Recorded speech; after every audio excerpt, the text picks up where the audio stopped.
Hey, Samuel, Shannon from the Courier Journal.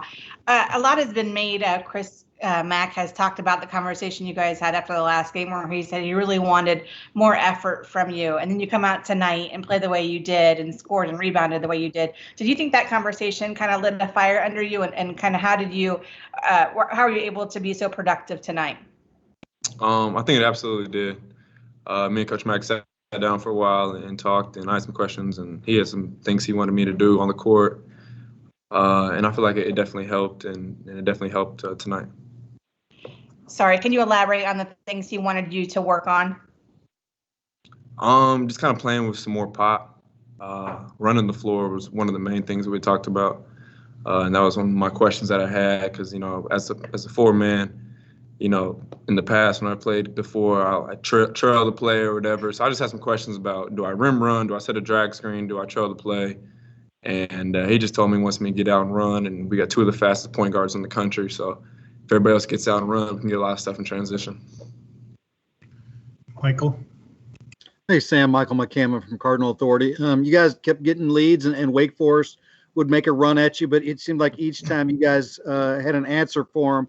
Is that starting to, build the mojo that this team has, maybe a bit of an identity for you guys?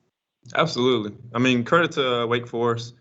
They stayed in there. They kept fighting. I think they got the game to 2 points, I believe. But we just stayed together. We stayed the course, stuck to our game plan, kept pushing, and we were able to extend that lead. Other questions for Samuel? Yeah, kind of a follow-up on that one. Coach Mack talked about how he liked what he saw from you guys in the huddle. Are you seeing an increased leadership, role from guys like yourself and from David and from others? Oh yeah, absolutely. I mean, I think it's kind of it's not like it's one person that we all look to. I feel like we take criticism from each other pretty well. One of our teammates says something to each other, whether it be Malik Williams or a freshman, whatever. We take it pretty well and like, yeah, you're right. We got to get back out there and correct that. So I don't think it's one or two people. I think it's really a group effort. To Gary.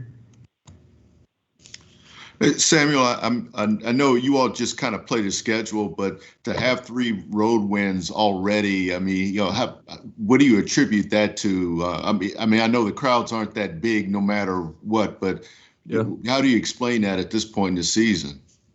Well, crowd or no crowd, it's always difficult to win on the road, especially in this conference. But to get three road kills, 3 wins on the road out of 4 games in conference play, it's huge for us moving forward. We don't know how many games we're going to play, if we're going to play 20 games in conference or 18 or 15, whatever the case may be. So we know every game is equally important. And then I feel like, we come on the road with a little bit of a chip on our shoulder. We know it's going to be a little bit more difficult. And we just stick to the coach's game plan and try to execute to the best of our abilities. Samuel, thank you. We'll be back with Carly Jones in a bit. Thank you, guys.